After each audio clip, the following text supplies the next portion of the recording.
मानव मात्र का धर्मशास्त्र है। महर्षि वेदव्यास। श्री कृष्णकालीन महर्षि वेदव्यास से पूर्व कोई भी शास्त्र पुस्तक के रूप में उपलब्ध नहीं था।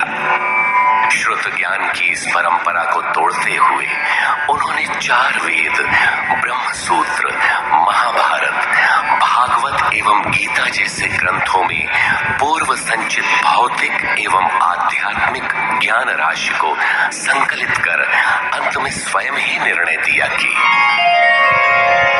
गीता सुगीता कर्तव्या किमन्ये शास्त्र विस्तरे या स्वयं पद्मनाभस्य मुखपद्मात् विनिसृता। भीष्म पर्व। गीता भली प्रकार मनन करके हृदय में धारण करने योग्य है, जो पद्मनाभ भगवान के श्रीमुख से निःसृत वाणी है।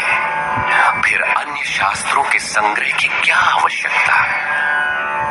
मानव सृष्टि के आदि में भगवान श्री कृष्ण के श्रीमुख से निःसृत अविनाशी योग अर्थात श्रीमद् भगवत गीता, जिसकी विस्तृत व्याख्या वेद और उपनिषद है, विस्मृति आ जाने पर उसी आदि शास्त्र को भगवान श्री कृष्ण ने अर्जुन के प्रति पुनः प्रकाशित किया, जिसकी यथावत व्याख्या यथार्थ गीता है।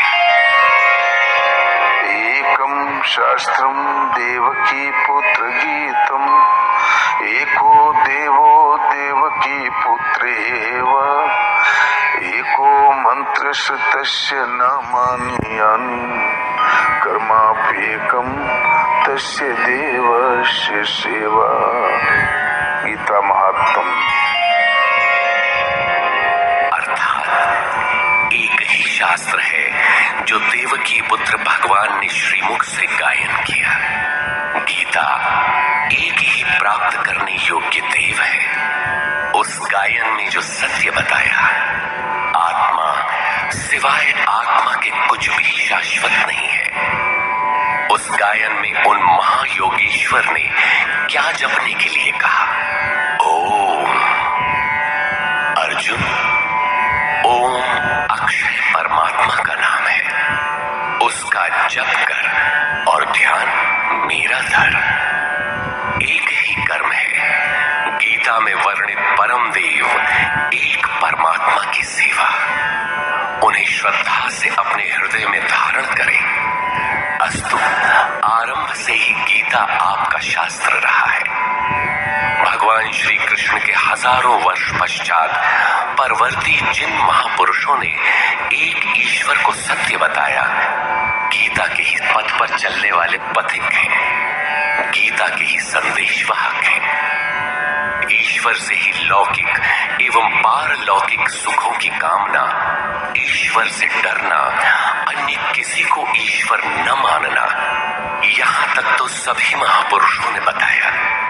किंतु ईश्वरीय साधना, ईश्वर तक की दूरी तय करना, ये केवल गीता में ही सांगोपांग क्रमबद्ध सुरक्षित है। गीता से सुख शांति तो मिलती ही है, ये अक्षय अनामय पद भी देती है।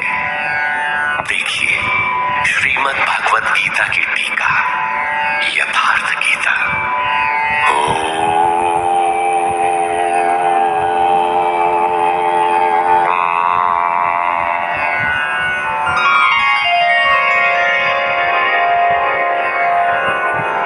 धर्म सिद्धांत 1। सभी प्रभु के पुत्र। ममैवांशो जीवलोके जीवभूतः सनातन मनः षष्ठानीन्द्रियाणि प्रकृतिस्थानि कर्षति। सभी मानव ईश्वर की संतान है, मेरे विशुद्ध अंश है। मानव तन की सार्थकता। किं पुनर्ब्राह्मणा पुण्या भक्ता राजर्षयस्तथा अनित्य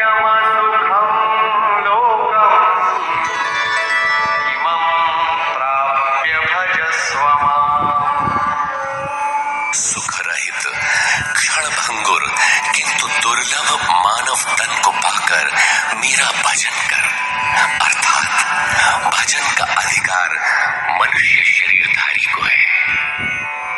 मनुष्य की केवल दो जाति, द्वौ भूतसर्गौ लोकेऽस्मिन् दैव आसुर एव च। दैवो विस्तरशः प्रोक्त आसुरं पार्थ मे शृणु। मनुष्य केवल दो प्रकार के हैं, देवता और असुर। जिसके हृदय में दैवी संपत्ति कार्य करती है वो देवता है, तथा जिसके हृदय में आसुरी संपत्ति कार्य करती है वो असुर है। तीसरी कोई अन्य जाति सृष्टि में नहीं है। हर कामना ईश्वर से सुलभ। त्रैविद्या मां सोमपाः भूतपापाः यज्ञैरिष्ट्वा स्वर्गतिं प्रार्थयन्ते। ते पुण्यमासाद्य सुरेन्द्रलोकम् अश्नन्ति दिव्यान् दिवि देवभोगान्। मुझे भजकर लोग स्वर्ग तक की कामना करते हैं, मैं उन्हें देता हूं। अर्थात सब कुछ एक परमात्मा से सुलभ है। भगवान की शरण से पापों का नाश। अपि चेदसि पापेभ्यः सर्वेभ्यः पापकृत्तमः सर्वं ज्ञानप्लवेनैव वृजिनं सन्तरिष्यसि। संपूर्ण पापियों से अधिक पाप करने वाला भी ज्ञान रूपी नौका द्वारा निस्संदेह पार हो जाएगा। ज्ञान अध्यात्मज्ञाननित्यत्वं तत्त्वज्ञानार्थदर्शनम् एतज्ज्ञानमिति प्रोक्तम् अज्ञानं यदतोऽन्यथा। आत्मा के आधिपत्य में आचरण, तत्व के अर्थ रूप मुझ परमात्मा का प्रत्यक्ष दर्शन ज्ञान है, और इसके अतिरिक्त जो कुछ भी है अज्ञान है। अतः ईश्वर की प्रत्यक्ष जानकारी ही ज्ञान है। भजन का अधिकार सबको। अपि चेत् सुदुराचारो भजते मामनन्यभाक् साधुरेव समन्तव्यः सम्यग् व्यवसितो हि सः। क्षिप्रं भवति धर्मात्मा शश्वच्छान्तिं निगच्छति। कौन्तेय प्रतिजानीहि न मे भक्तः प्रणश्यति। अत्यंत दुराचारी भी मेरा भजन करके शीघ्र ही धर्मात्मा हो जाता है एवं सदा रहने वाली शाश्वत शांति को प्राप्त कर लेता है।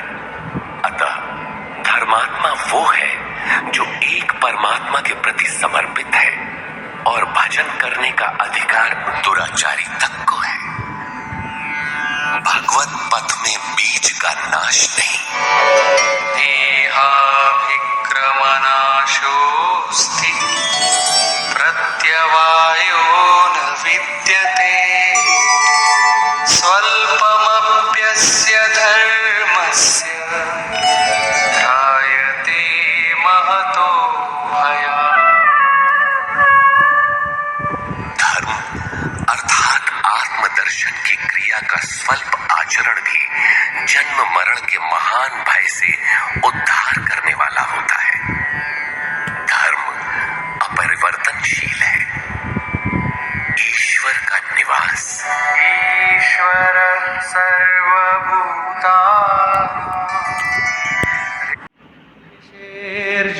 तिष्ठति भ्रामयन् सर्वभूतानि यन्त्रारूढानि मायया। ईश्वर सभी भूत प्राणियों के हृदय में रहता है, तो शरण किसकी जाए? तमेव शरणं गच्छ सर्वभावेन भारत, तत्प्रसादात् परां शान्तिं स्थानं प्राप्स्यसि शाश्वतम्। संपूर्ण भाव से उस हृदयस्थ एक परमात्मा की शरण में जाओ, जिसकी कृपा से तू परम शांति शाश्वत परम धाम को प्राप्त होगा। यज्ञ सर्वाणीन्द्रियकर्माणि प्राणकर्माणि चापरे, आत्मसंयमयोगाग्नौ जुह्वति ज्ञानदीपिते। संपूर्ण इंद्रियों के व्यापार को, मन की चेष्टाओं को ज्ञान से प्रकाशित हुई आत्मा में संयम रूपी योगाग्नि में हवन करते हैं। अपाने जुह्वति प्राणं प्राणे पानं तथा परे, प्राणापानगतिरुद्ध्वा प्राणायाम परायणा। बहुत से योगी श्वास को प्रश्वास में हवन करते हैं और बहुत से प्रश्वास को श्वास में। इससे उन्नत अवस्था होने पर अन्य श्वास प्रश्वास की गति रोककर प्राणायाम परायण हो जाते हैं। इस प्रकार योग साधना की विधि विशेष का नाम यज्ञ है। उस यज्ञ को कार्य रूप देना कर्म है। कर्म एवं बहुविधा यज्ञा वितता ब्रह्मणो मुखे, कर्मजान् विद्धितान् सर्वान् एवं ज्ञात्वा विमोक्ष्यसे। इस प्रकार बहुत से यज्ञ, जैसे श्वास का प्रश्वास में हवन, प्रश्वास का श्वास में हवन, श्वास प्रश्वास का निरोध कर प्राणायाम के परायण होना इत्यादि यज्ञ जिस आचरण से पूर्ण होता है, उस आचरण का नाम कर्म है। कर्म माने आराधना, कर्म माने चिंतन। योग साधना पद्धति का नाम यज्ञ है। विकर्म, विकर्म का अर्थ विकल्प शून्य कर्म है। प्राप्ति के पश्चात महापुरुषों के कर्म विकल्प शून्य होते हैं। आत्मस्थित, आत्मतृप्त, आप्त काम महापुरुषों को न तो कर्म करने से कोई लाभ है और न छोड़ने से कोई हानि ही है। फिर भी वे पीछे वालों के हित के लिए कर्म करते हैं। ऐसा कर्म विकल्प शून्य है, विशुद्ध है, और यही कर्म विकर्म कहलाता है। यज्ञ करने का अधिकार। यज्ञशिष्टामृतभुजो यान्ति ब्रह्म सनातनम्, नायं लोकोऽस्त्ययज्ञस्य कुतोऽन्यः कुरु सत्तम। यज्ञ न करने वालों को दोबारा मनुष्य शरीर भी नहीं मिलता। अर्थात यज्ञ करने का अधिकार उन सब को है जिन्हें मनुष्य शरीर मिला है। ईश्वर देखा जा सकता है। भक्त्या त्वनन्यया शक्य अहमेवं विधोऽर्जुन, ज्ञातुं द्रष्टुं च तत्त्वेन प्रवेष्टुं च परन्तप। अनन्य भक्ति के द्वारा मैं प्रत्यक्ष देखने, जानने तथा प्रवेश करने के लिए भी सुलभ हूं। आश्चर्यवत् पश्यति कश्चिदेनम् आश्चर्यवद्वदति तथैव चान्यः आश्चर्यवच्चैनमन्यः शृणोति श्रुत्वाप्येनं वेद न चैव कश्चित्। इस अविनाशी आत्मा को कोई विरला ही आश्चर्य की तरह देखता है, आश्चर्य की तरह उपदेश करता है, और कोई विरला ही इसे आश्चर्य की तरह सुनता है। अर्थात ये प्रत्यक्ष दर्शन है। आत्मा ही सत्य है, सनातन है। अच्छेद्योऽयमदाह्योऽयम् अक्लेद्यो शोष्य एव च नित्यः सर्वगतः स्थाणुः अचलोऽयं सनातनः। ये आत्मा सर्वव्यापक, अचल, स्थिर रहने वाला और सनातन है। आत्मा ही सत्य है। विधाता और उससे उत्पन्न सृष्टि नश्वर है। आब्रह्म भुवनाल्लोकाः पुनरावर्तिनोऽर्जुन मामुपेत्य तु कौन्तेय पुनर्जन्म न विद्यते। ब्रह्मा और उससे निर्मित सृष्टि, देवता और दानव दुखों की खानी, क्षणभंगुर और नश्वर है, किंतु मेरा भक्त कभी नष्ट नहीं होता। भजन एक परमात्मा का करना चाहिए। देव पूजा। कामैस्तैस्तैर्हितज्ञानाः प्रपद्यन्तेऽन्यदेवताः तन्तन्नियममास्थाय प्रकृत्या नियताः स्वया। कामनाओं से जिनकी बुद्धि आक्रांत है, ऐसे मूढ़ बुद्धि ही परमात्मा के अतिरिक्त अन्य देवताओं की पूजा करते हैं। येऽप्यन्यदेवता भक्ता यजन्ते श्रद्धयान्विताः तेऽपि मामेव कौन्तेय यजन्त्यविधिपूर्वकम्। देवताओं को पूजने वाला मेरी ही पूजा करता है, किंतु वह पूजन अविधि पूर्वक है, इसलिए नष्ट हो जाता है। यजन्ते सात्विका देवान् यक्षरक्षांसि राजसाः प्रेतान् भूतगणांश्चान्ये यजन्ते तामसा जनाः।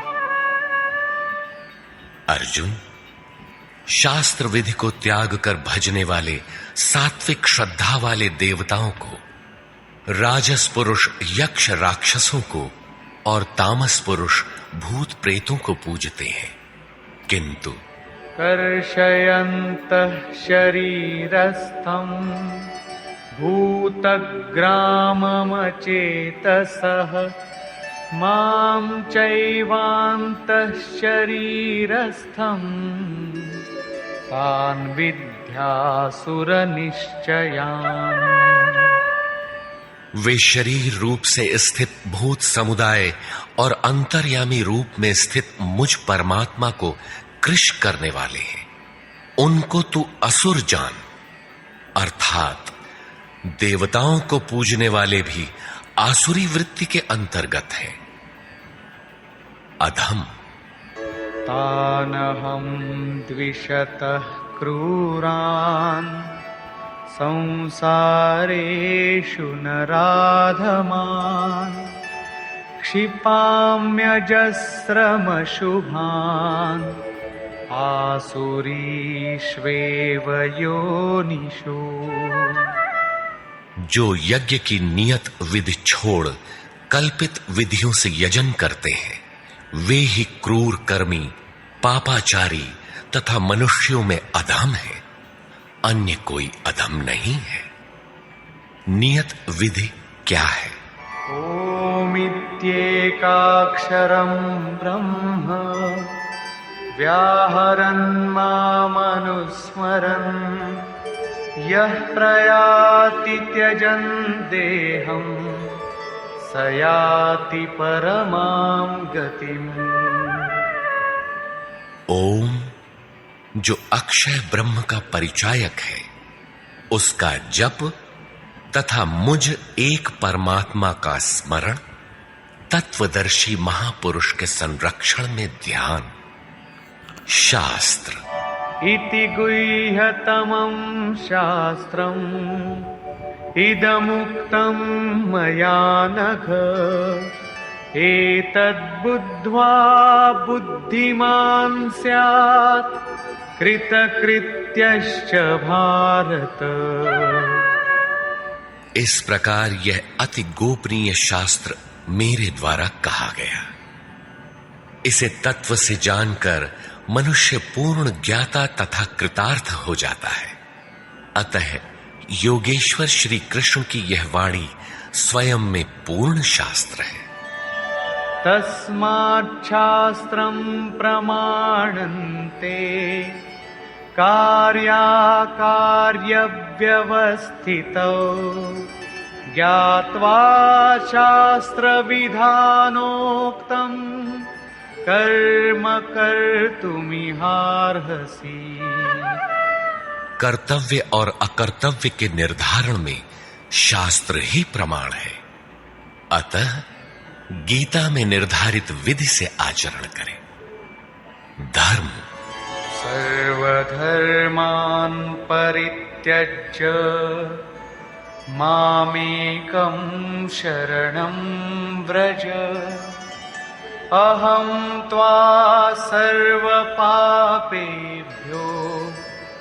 मोक्षयिष्यामि मा शुचः।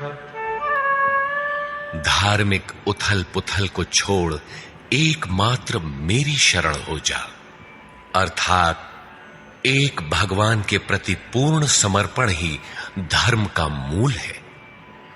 उस प्रभु को पाने की नियत विधि का आचरण ही धर्माचरण है, और जो उसे करता है वो अत्यंत पापी भी शीघ्र धर्मात्मा हो जाता है। धर्म प्राप्त कहां से करें?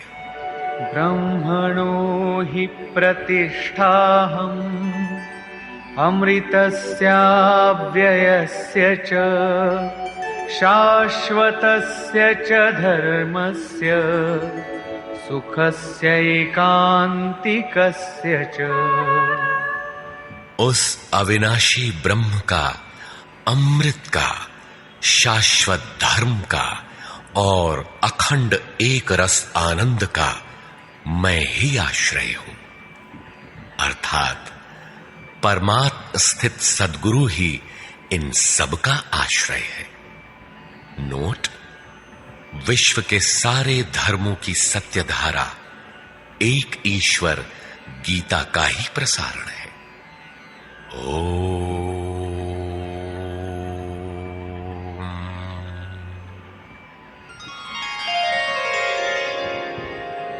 प्राक कथन।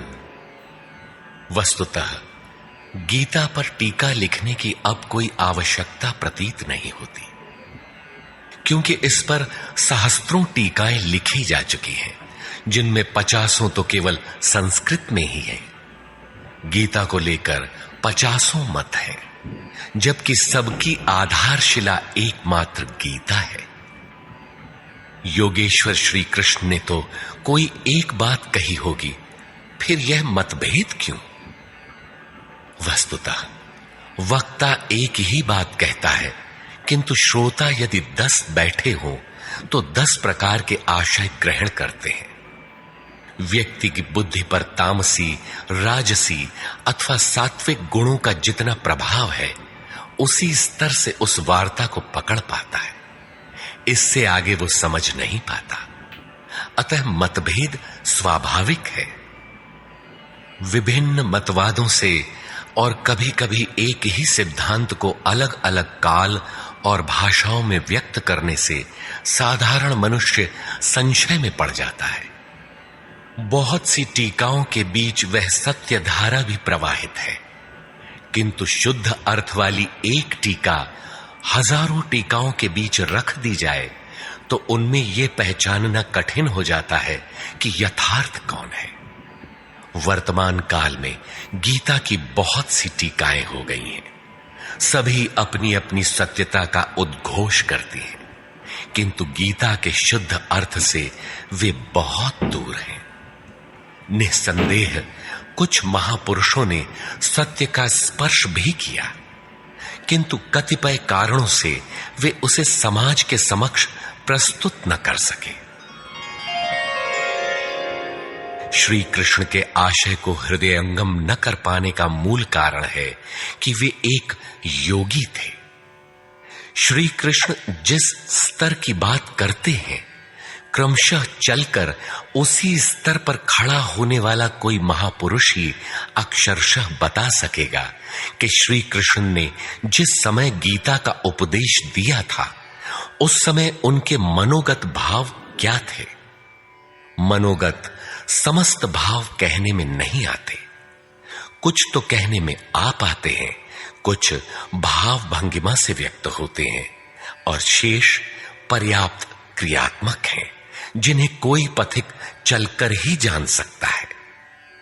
जिस स्तर पर श्री कृष्ण थे, क्रमशः चलकर उसी अवस्था को प्राप्त महापुरुष ही जानता है कि गीता क्या कहती है। वह गीता की पंक्तियां ही नहीं दोहराता, बल्कि उनके भावों को भी दर्शा देता है, क्योंकि जो दृश्य श्री कृष्ण के सामने था वही उस वर्तमान महापुरुष के समक्ष भी है। इसलिए वो देखता है, दिखा देगा, आप में जागृत भी कर देगा, उस पथ पर चला भी देगा। पूज्य श्री परमहंस जी महाराज भी उसी स्तर के महापुरुष थे। उनकी वाणी तथा अंतः प्रेरणा से मुझे गीता का जो अर्थ मिला, उसी का संकलन यथार्थ गीता है। इसमें मेरा अपना कुछ भी नहीं है, यह क्रियात्मक है। साधन अपनाने वाले प्रत्येक पुरुष को इसी परिधि से गुजरना होगा। जब तक वो इससे अलग है, तब तक स्पष्ट है कि वो साधन नहीं करता, किसी न किसी प्रकार की लकीर अवश्य पीटता है। अतः किसी महापुरुष की शरण ले। श्री कृष्ण ने किसी अन्य सत्य को नहीं बताया, बल्कि कहा, ऋषिभिर बहुधा गीतम।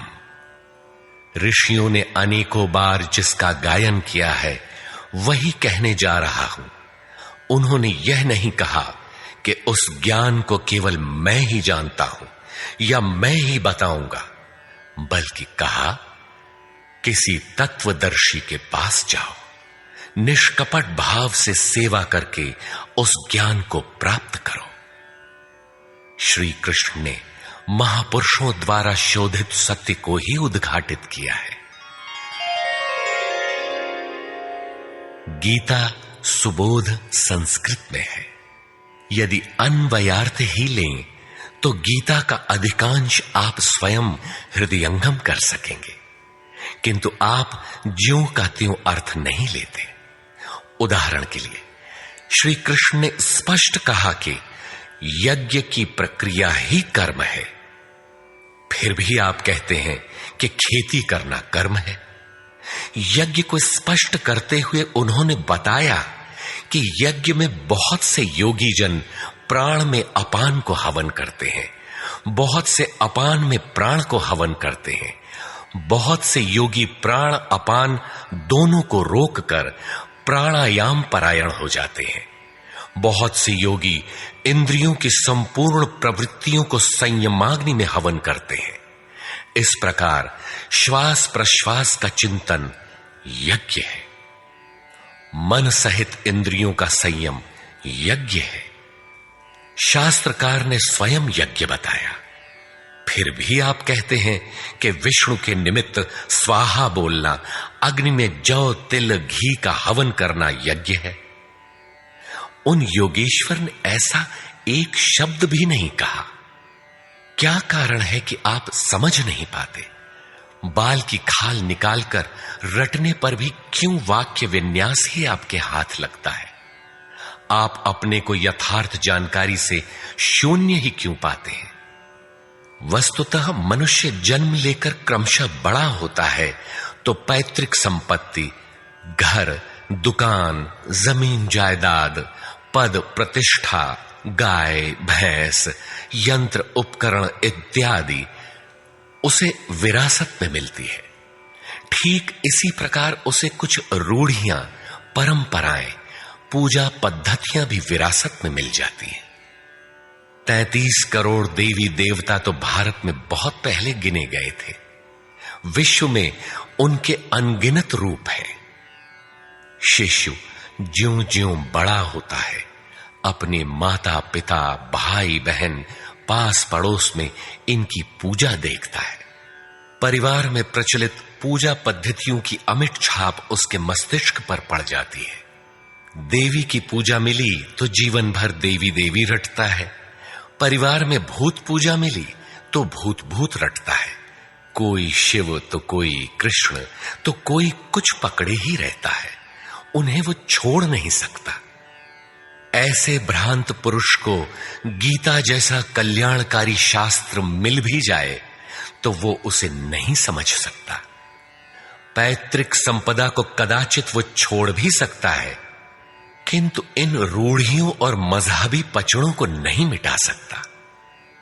पैतृक संपत्ति को हटाकर आप हजारों मील दूर जा सकते हैं, किंतु दिल दिमाग में अंकित ये रूढ़िगत विचार वहां भी आपका पिंड नहीं छोड़ते। आप सिर काटकर अलग तो नहीं रख सकते।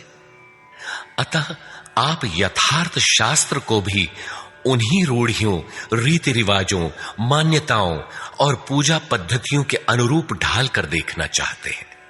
यदि उनके अनुरूप बात ढलती है, वार्ता का क्रम बैठता है, तो आप उसे सही मानते हैं, और नहीं ढलती तो गलत मानते हैं। इसीलिए आप गीता का रहस्य नहीं देख पाते। गीता का रहस्य रहस्य ही बनकर रह जाता है। इसके वास्तविक पारखी संत अथवा सद्गुरु हैं। वही बता सकते हैं कि गीता क्या कहती है। सब नहीं जान सकते। सबके लिए सुलभ उपाय यही है कि इसे किसी महापुरुष के सानिध्य में समझें, जिसके लिए श्री कृष्ण ने बल दिया है। गीता किसी विशिष्ट व्यक्ति, जाति, वर्ग, पंथ, देश काल या किसी रूढ़िग्रस्त संप्रदाय का ग्रंथ नहीं है, बल्कि यह सार्वलौकिक, सार्वकालिक धर्म ग्रंथ है। यह प्रत्येक देश, प्रत्येक जाति तथा प्रत्येक स्तर के प्रत्येक स्त्री पुरुष के लिए, सबके लिए है। केवल दूसरों से सुनकर या किसी से प्रभावित होकर मनुष्य को ऐसा निर्णय नहीं लेना चाहिए जिसका प्रभाव सीधे उसके अपने अस्तित्व पर पड़ता हो। पूर्वाग्रह की भावना से मुक्त होकर सत्यान्वेषियों के लिए यह आर्ष ग्रंथ आलोक स्तंभ है। हिंदुओं का आग्रह है कि वेद ही प्रमाण है। वेद का अर्थ है ज्ञान, परमात्मा की जानकारी। परमात्मा न संस्कृत में है न संहिताओं में। पुस्तक तो उसका संकेत मात्र है। वह वस्तुतः हृदय में जागृत होता है। विश्वामित्र चिंतन कर रहे थे। उनकी भक्ति देखकर ब्रह्मा आए। बोले, आज से तुम ऋषि हो। विश्वामित्र को संतोष नहीं हुआ, चिंतन में लगे रहे। कुछ काल पश्चात देवताओं सहित ब्रह्मा पुनः आए और बोले, आज से तुम राजर्षि हो। किंतु विश्वामित्र का समाधान ना हुआ। वे अनवरत चिंतन में लगे रहे। ब्रह्मा दैवी संपदाओं के साथ पुनः आए और बताया कि आज से तुम महर्षि हुए। विश्वामित्र ने कहा, नहीं, मुझे जितेंद्रिय ब्रह्मर्षि कहें। ब्रह्मा ने कहा, अभी तुम जितेंद्रिय नहीं हो। विश्वामित्र पुनः तपस्या में लग गए। उनके मस्तिष्क से तपस्या की आभा निकलने लगी। तब देवताओं ने ब्रह्मा से निवेदन किया। ब्रह्मा उसी प्रकार विश्वामित्र से बोले, अब तुम ब्रह्मर्षि हो। विश्वामित्र ने कहा, यदि मैं ब्रह्मर्षि हूं तो वेद हमारा वरण करे। वेद विश्वामित्र के हृदय में उतर आया। जो तत्व विदित नहीं था विदित हो गया। यही वेद है, न कि पोथी। जहां विश्वामित्र रहते थे वहां वेद रहता था। यही श्री कृष्ण भी कहते हैं कि संसार अविनाशी पीपल का वृक्ष है। ऊपर परमात्मा जिसका मूल और नीचे प्रकृति पर्यंत शाखाएं हैं। जो इस प्रकृति का अंत करके परमात्मा को विदित कर लेता है वह वेदवित है। अर्जुन, मैं भी वेदवित हूं। अतः प्रकृति के प्रसार और अंत के साथ परमात्मा की अनुभूति का नाम वेद है। यह अनुभूति ईश्वर प्रदत्त है। इसलिए वेद को अपौरुषेय कहा जाता है। महापुरुष अपौरुषेय होते हैं। उनके माध्यम से परमात्मा ही बोलता है। वे परमात्मा के संदेश प्रसारक अर्थात ट्रांसमीटर हो जाते हैं। केवल शब्द ज्ञान के आधार पर उनकी वाणी में निहित यथार्थ को परखा नहीं जा सकता। उन्हें वही जान पाता है जिसने क्रियात्मक पथ से चलकर इस अपौरुषेय स्थिति को पाया हो, जिसका पुरुष अर्थात अहं परमात्मा में विलीन हो चुका हो। वस्तुतः वेद अपौरुषेय है, किंतु बोलने वाले 100-150 महापुरुष ही थे। उन्हीं की वाणी का संकलन वेद कहलाता है। किंतु जब शास्त्र लिखने में आ जाता है तो सामाजिक व्यवस्था के नियम भी उसके साथ लिख दिए जाते हैं। महापुरुष के नाम पर जनता उनका भी पालन करने लगती है, यद्यपि धर्म से उनका दूर का भी संबंध नहीं रहता। आधुनिक युग में मंत्रियों के आगे पीछे घूमकर साधारण नेता भी अधिकारियों से अपना काम करा लेते हैं, जबकि मंत्री ऐसे नेताओं को जानते भी नहीं। इसी प्रकार सामाजिक व्यवस्थाकार महापुरुष की ओट में जीने खाने की व्यवस्था भी ग्रंथों में लिपिबद्ध कर देते हैं।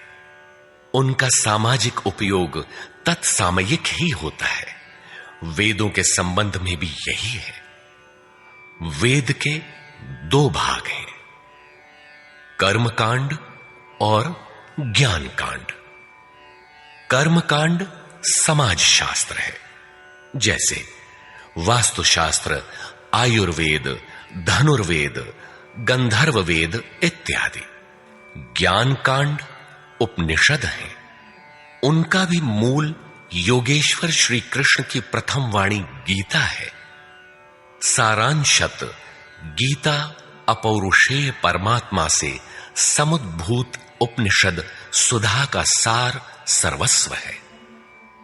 इसी प्रकार प्रत्येक महापुरुष जो परम तत्व को प्राप्त कर लेता है स्वयं में धर्म ग्रंथ है। उसकी वाणी का संकलन विश्व में कहीं भी हो शास्त्र कहलाता है। किंतु कतिपय धर्मावलंबियों का यह कथन है कि जितना कुरान में लिखा है उतना ही सच है। अब कुरान नहीं उतरेगा।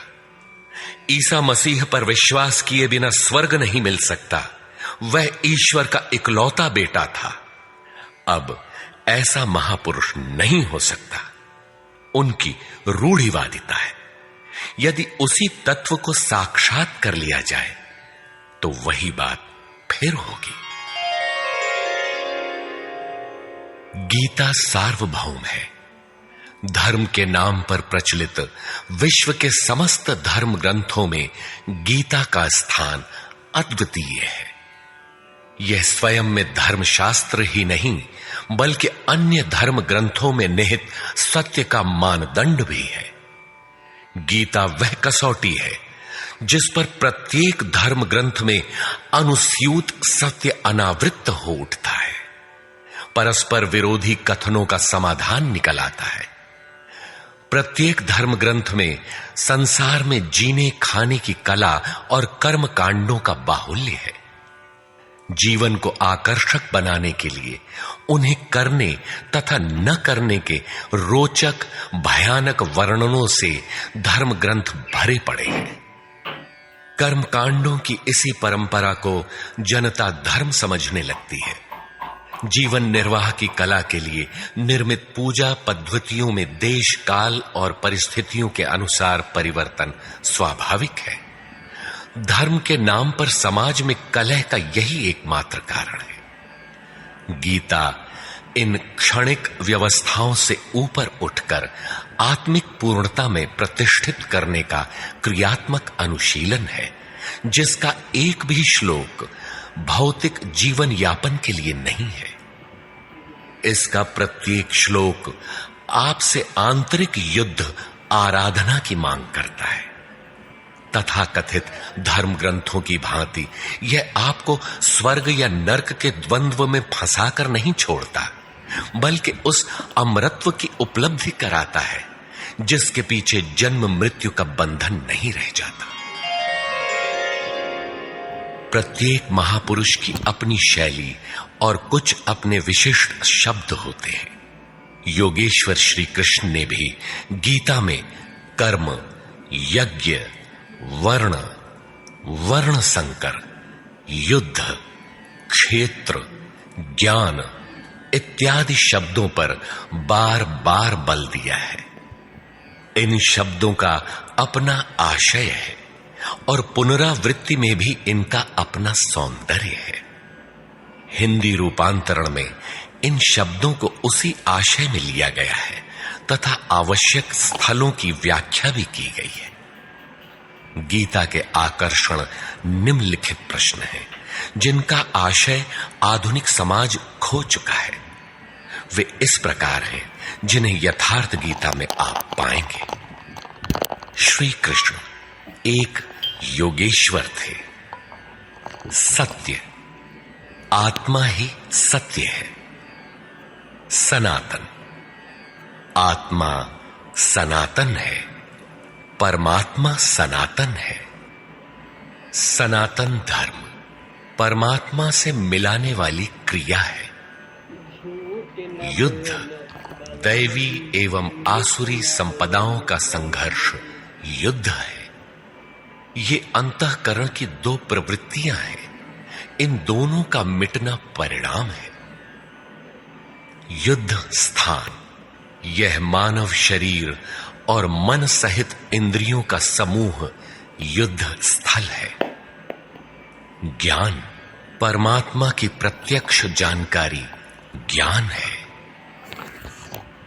योग, संसार के संयोग वियोग से रहित अव्यक्त ब्रह्म के मिलन का नाम योग है। ज्ञान योग, आराधना ही कर्म है। अपने पर निर्भर होकर कर्म में प्रवृत्त होना ज्ञान योग है। निष्काम कर्म योग, इष्ट पर निर्भर होकर समर्पण के साथ कर्म में प्रवृत्त होना निष्काम कर्म योग है। श्री कृष्ण ने किस सत्य को बताया? श्री कृष्ण ने उसी सत्य को बताया जिसको तत्वदर्शियों ने पहले देख लिया था और आगे भी देखेंगे। यज्ञ, साधना की विधि विशेष का नाम यज्ञ है। कर्म, यज्ञ को कार्य रूप देना ही कर्म है। वर्ण, आराधना की एक ही विधि जिसका नाम कर्म है, जिसको 4 श्रेणियों में बांटा है, वही 4 वर्ण है। ये एक ही साधक का ऊंचा नीचा स्तर है, न कि जाति। वर्ण संकर, परमात्म पथ से च्युत होना, साधन में भ्रम उत्पन्न हो जाना वर्ण संकर है। मनुष्य की श्रेणी अंतःकरण के स्वभाव के अनुसार मनुष्य दो प्रकार का होता है, एक देवताओं जैसा, दूसरा असुरों जैसा। यही मनुष्य की दो जातियां हैं जो स्वभाव द्वारा निर्धारित हैं, और यह स्वभाव घटता बढ़ता रहता है। देवता हृदय देश में परम देव परमात्मा का देवत्व अर्जित कराने वाले गुणों का समूह है। वाह्य देवताओं की पूजा कामनाओं से जिनकी बुद्धि आक्रांत है, ऐसे अविवेकी और मूढ़ बुद्धि की देन है। वे मेरे ही पुजारी हैं, किंतु अविधि पूर्वक है। अवतार व्यक्ति के हृदय में होता है, बाहर नहीं। विराट दर्शन योगी के हृदय में ईश्वर के द्वारा दी गई अनुभूति है। भगवान साधक में दृष्टि बनकर खड़े हों तभी दिखाई पड़ते हैं। पूजनीय देव इष्ट, एकमात्र परात्पर ब्रह्म ही पूजनीय देव है। उसे खोजने का स्थान हृदय देश है। उसकी प्राप्ति का स्रोत उसी अव्यक्त स्वरूप में स्थित प्राप्ति वाले महापुरुष के द्वारा है। अब इनमें से योगेश्वर श्री कृष्ण का स्वरूप समझने के लिए अध्याय 3 तक आपको पढ़ना होगा, और अध्याय 13 तक आप स्पष्ट समझने लगेंगे कि श्री कृष्ण योगी थे। अध्याय 2 से ही सत्य निखर जाएगा। सनातन और सत्य एक दूसरे के पूरक है, ये अध्याय 2 से ही स्पष्ट होगा, वैसे पूर्ति पर्यंत चलेगा। युद्ध अध्याय 4 तक स्पष्ट होने लगेगा, 11 तक संशय निर्मूल हो जाएगा। वैसे अध्याय 16 तक देखना चाहिए। युद्ध स्थल के लिए अध्याय 13 बार बार देखें।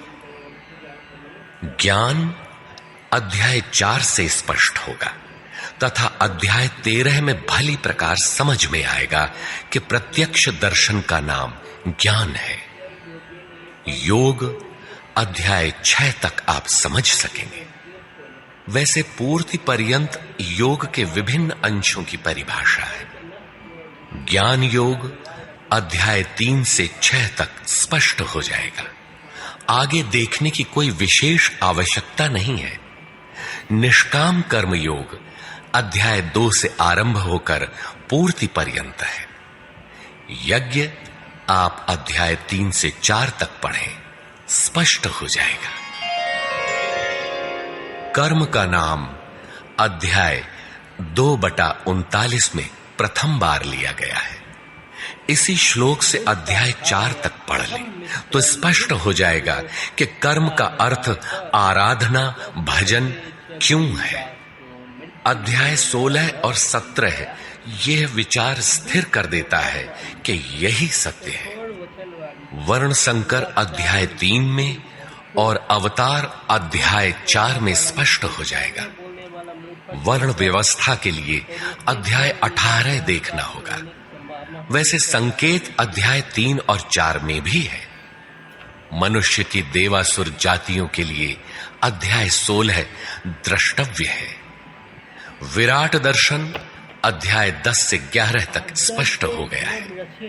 अध्याय 7, 9 और 15 में भी इस पर प्रकाश डाला गया है। अध्याय 7, 9 और 17 में बाह्य देवताओं की अस्तित्वहीनता स्पष्ट हो जाती है। परमात्मा के पूजन की स्थली हृदय देश ही है, जिसमें ध्यान, श्वास प्रश्वास के चिंतन इत्यादि की क्रियाएं जो एकांत में बैठकर की जाती हैं। अध्याय 3, 4, 6 और 18 में स्पष्ट है। बहुत सोचने विचारने से क्या प्रयोजन है। यदि अध्याय 6 तक ही अध्ययन कर लें तो भी यथार्थ गीता का मूल आशय आपकी समझ में आ जाएगा। गीता जीविका संग्राम का साधन नहीं, अपितु जीवन संग्राम में शाश्वत विजय का क्रियात्मक प्रशिक्षण है। इसलिए युद्ध ग्रंथ है जो वास्तविक विजय दिलाता है, किंतु गीतोक्त युद्ध तलवार, धनुष, वाण, गदा और फरसे से लड़ा जाने वाला सांसारिक युद्ध नहीं है और न इन युद्धों में शाश्वत विजय निहित है। ये सत प्रवृत्तियों का संघर्ष है जिनके रूपकात्मक वर्णन की परंपरा रही है। वेद में इंद्र और वृत्र, विद्या और अविद्या, पुराणों में देवासुर संग्राम, महाकाव्यों में राम और रावण, कौरव एवं पांडवों के संघर्ष को ही गीता में धर्म क्षेत्र और कुरुक्षेत्र, दैवी संपद एवं आसुरी संपद, सजातीय एवं विजातीय, सद्गुण एवं दुर्गुणों का संघर्ष कहा गया है। यह संघर्ष जहां होता है वह स्थान कहां है? गीता का धर्म क्षेत्र और कुरुक्षेत्र भारत का कोई भूखंड नहीं, बल्कि स्वयं गीताकार के शब्दों में इदं शरीरम कौन्तेय क्षेत्रमित्यभिधीयते। कौन्तेय, यह शरीर ही एक क्षेत्र है जिसमें बोया हुआ भला और बुरा बीज संस्कार रूप से सदैव उगता है। 10 इंद्रियां, मन, बुद्धि, चित्त, अहंकार, 5 विकार और 3 गुणों का विकार इस क्षेत्र का विस्तार है। प्रकृति से उत्पन्न इन 3 गुणों से विवश होकर मनुष्य को कर्म करना पड़ता है। वह क्षण मात्र भी कर्म किए बिना नहीं रह सकता। पुनरपि जननम पुनरपि मरणम पुनरपि जननी जठरे शयनम। जन्म जन्मांतरों से करते ही तो बीत रहा है, यही कुरुक्षेत्र है। सद्गुरु के माध्यम से साधना के सही दौर में पढ़कर साधक जब परम धर्म परमात्मा की ओर अग्रसर होता है तब यह क्षेत्र धर्म क्षेत्र बन जाता है। यह शरीर ही क्षेत्र है। इसी शरीर के अंतराल में अंतःकरण की 2 प्रवृत्तियां पुरातन हैं, दैवी संपद और आसुरी संपद। दैवी संपद में है पुण्य रूपी पांडु और कर्तव्य रूपी कुंती। पुण्य जागृत होने से पहले मनुष्य जो कुछ भी कर्तव्य समझकर करता है, अपनी समझ से वह कर्तव्य ही करता है, किंतु उससे कर्तव्य होता नहीं, क्योंकि पुण्य के बिना कर्तव्य को समझा ही नहीं जा सकता। कुंती ने पांडु से संबंध होने से पूर्व जो कुछ भी अर्जित किया वह था कर्ण। आजीवन कुंती के पुत्रों से लड़ता रह गया। पांडवों का दुर्धर्ष शत्रु यदि कोई था तो वह था कर्ण। विजातीय कर्म ही कर्ण है जो बंधनकारी है, जिससे परंपरागत रूढ़ियों का चित्रण होता है। पूजा पद्धतियां पिंड नहीं छोड़ती। पुण्य जागृत होने पर धर्म रूपी युधिष्ठिर, अनुराग रूपी अर्जुन, भाव रूपी भीम, नियम रूपी नकुल, सत्संग रूपी सहदेव, सात्विकता रूपी सात्यकी, काया में सामर्थ्य रूपी काशीराज, कर्तव्य के द्वारा भाव पर विजय कुंती भोज इत्यादि इष्टोन्मुखी मानसिक प्रवृत्तियों का उत्कर्ष होता है, जिनकी गणना 7 अक्षौहिणी है। अक्ष दृष्टि को कहते हैं। सत्यमयी दृष्टिकोण से जिसका गठन है वह है दैवी संपद। परम धर्म परमात्मा तक की दूरी तय कराने वाली ये 7 सीढ़ियां, 7 भूमिकाएं हैं, न कि कोई गणना विशेष। वस्तुतः ये प्रवृत्तियां अनंत हैं। दूसरी ओर है कुरुक्षेत्र, जिसमें 10 इंद्रियां और 1 मन, 11 अक्षौहिणी सेना है। मन सहित इंद्रियमयी दृष्टिकोण से जिसका गठन है वह है आसुरी संपद, जिसमें है अज्ञान रूपी धृतराष्ट्र, जो सत्य को जानते हुए भी अंधा बना रहता है। उसकी सहचारिणी है गांधारी, इंद्रिय आधार वाली प्रवृत्ति। इनके साथ हैं मोह रूपी दुर्योधन, दुर्बुद्धि रूपी दुःशासन, विजातीय कर्म रूपी कर्ण, भ्रम रूपी भीष्म, द्वैत के आचरण रूपी द्रोणाचार्य, आसक्ति रूपी अश्वत्थामा, विकल्प रूपी विकर्ण, अधूरी साधना में कृपा के आचरण रूपी कृपाचार्य, और इन सब के बीच जीव रूपी विदुर है, जो रहता है अज्ञान में, किंतु दृष्टि सदैव पांडवों पर है। पुण्य से प्रवाहित प्रवृत्ति पर है, क्योंकि आत्मा परमात्मा का शुद्ध अंश है। इस प्रकार आसुरी संपद भी अनंत है। क्षेत्र एक ही है, यह शरीर, इसमें लड़ने वाली प्रवृत्तियां दो हैं। एक प्रकृति में विश्वास दिलाती है, नीच अधम योनियों का कारण बनती है, तो दूसरी परम पुरुष परमात्मा में विश्वास और प्रवेश दिलाती है। तत्वदर्शी महापुरुष के संरक्षण में क्रमशः साधन करने पर दैवी संपद का उत्कर्ष और आसुरी संपद का सर्वथा शमन हो जाता है। जब कोई विकार ही नहीं रहा, मन का सर्वथा निरोध और निरुद्ध मन का भी विलय हो जाता है, तो दैवी संपद की आवश्यकता समाप्त हो जाती है। अर्जुन ने देखा कि कौरव पक्ष के अनंतर पांडव पक्ष के योद्धा भी योगेश्वर में समाहित हो रहे हैं। पूर्ति के साथ दैवी संपद भी विलीन हो जाती है। अंतिम शाश्वत परिणाम निकल आता है। इसके पश्चात महापुरुष यदि कुछ करता है तो केवल अनुयायियों के मार्गदर्शन के लिए ही करता है। लोक संग्रह की इसी भावना से महापुरुषों ने सूक्ष्म मनोभावों का वर्णन उन्हें ठोस स्थूल रूप देकर किया है।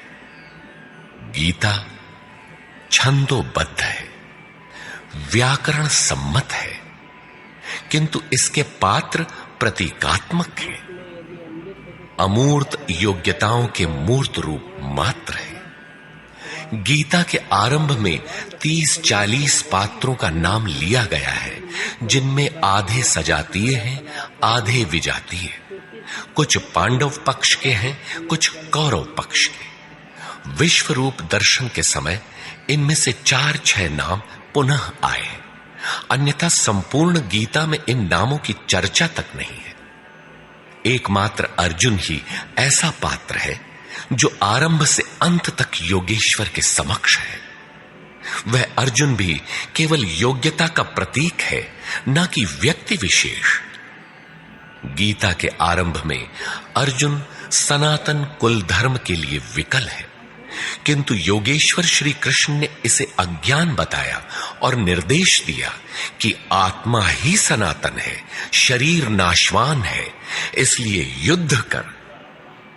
इस आदेश से यह स्पष्ट नहीं होता कि अर्जुन कौरवों को ही मारे। पांडव पक्ष के भी शरीरधारी ही तो थे, दोनों ओर संबंधी ही तो थे। संस्कारों पर आधारित शरीर क्या तलवार से काटने पर समाप्त हो सकेगा? जब शरीर नाशवान है, जिसका अस्तित्व है ही नहीं, तो अर्जुन कौन था? श्री कृष्ण किसकी रक्षा में खड़े थे? क्या किसी शरीरधारी की रक्षा में खड़े थे?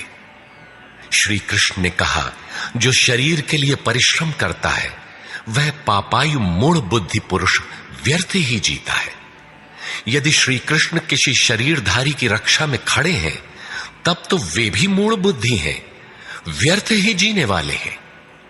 वस्तुतः अनुराग ही अर्जुन है। अनुरागी के लिए महापुरुष सदैव खड़े हैं। अर्जुन शिष्य था और श्री कृष्ण एक सद्गुरु थे। विनयावनत होकर उसने कहा, धर्म के मार्ग में मोहित चित्त मैं आपसे पूछता हूं, जो श्रेय अर्थात परम कल्याणकारी हो वह उपदेश मेरे प्रति कहिए। अर्जुन श्रेय चाहता था, प्रेय अर्थात भौतिक पदार्थ नहीं। केवल कहिए ही नहीं, साधिए, संभालिए। मैं आपका शिष्य हूं, आपकी शरण में हूं। इसी प्रकार गीता में स्थान स्थान पर स्पष्ट है कि अर्जुन आर्त अधिकारी है और योगेश्वर श्री कृष्ण एक सद्गुरु हैं। वे सद्गुरु अनुरागी के साथ सदैव रहते हैं, उनका मार्गदर्शन करते हैं। जब भावुकतावश कोई व्यक्ति पूज्य महाराज जी के पास रहने का आग्रह करने लगता है, तब वे कहा करते थे, जाओ, शरीर से कहीं रहो, मन से मेरे पास आते रहो। प्रातः सायं राम शिव ओम किसी 1 2 2.5 अक्षर के नाम का जाप करो और मेरे स्वरूप का हृदय में ध्यान धरो। 1 मिनट भी स्वरूप पकड़ लोगे तो जिसका नाम भजन है वो मैं तुम्हें दूंगा। इससे अधिक पकड़ने लगोगे तो हृदय से रथी बनकर सदैव तुम्हारे साथ रहूंगा।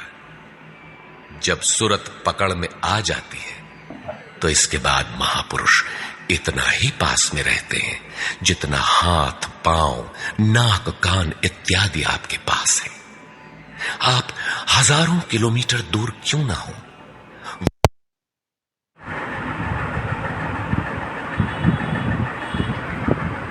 समीप है।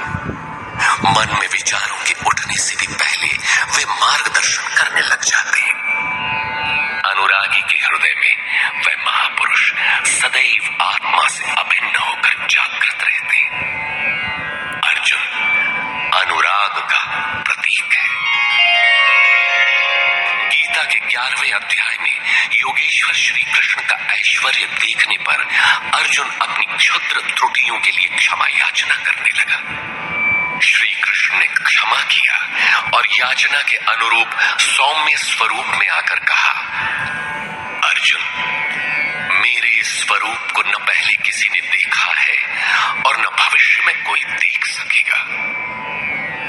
तब तो गीता हम लोगों के लिए व्यर्थ है, क्योंकि उस दर्शन की योग्यताएं अर्जुन तक सीमित रह गईं। जबकि उसी समय संजय देख रहा था, पहले भी उन्होंने कहा, बहुत से योगी जन ज्ञान रूपी तप से पवित्र होकर मेरे साक्षात स्वरूप को प्राप्त कर चुके हैं। अंततः वे महापुरुष कहना क्या चाहते हैं? वस्तुतः अनुराग ही अर्जुन है, जो आपके हृदय की भावना विशेष है। अनुराग विहीन पुरुष न कभी पूर्व में देख सका है और न ही अनुराग विहीन पुरुष भविष्य में कभी देख सकेगा। मिले ही न रघुपति बिनु अनुरागा, की जोग तप ज्ञान बिरागा। अतः अर्जुन एक प्रतीक है। यदि प्रतीक नहीं है तो गीता का पीछा छोड़ दे। गीता आपके लिए नहीं है, क्योंकि उस दर्शन की योग्यता अर्जुन तक ही सीमित रह गई। अध्याय के अंत में योगेश्वर निर्णय देते हैं, अर्जुन, अनन्य भक्ति और श्रद्धा द्वारा मैं इस प्रकार प्रत्यक्ष देखने के लिए, अर्थात जैसा तूने देखा, तत्व से स्पष्ट जानने के लिए और प्रवेश करने के लिए भी सुलभ हूं। अनन्य भक्ति अनुराग का ही दूसरा रूप है और यही अर्जुन का स्वरूप भी है। अर्जुन पथिक का प्रतीक है। इस प्रकार गीता के पात्र प्रतीकात्मक हैं, यथा स्थान उनका संकेत है। रहे हो कोई ऐतिहासिक श्री कृष्ण और अर्जुन, निश्चय ही हुआ हो कोई विश्व युद्ध, किंतु गीता में भौतिक युद्ध का चित्रण कदापि नहीं है। उस ऐतिहासिक युद्ध के मुहाने पर घबराया तो था अर्जुन, न कि सेना। सेना तो लड़ने को तैयार खड़ी थी। क्या गीता का उपदेश देकर श्री कृष्ण ने सव्यसाची अर्जुन को सेना की योग्यता का बनाया? वस्तुतः साधन लिखने में नहीं आता। सब कुछ पढ़ लेने के बाद भी चलना सीख ही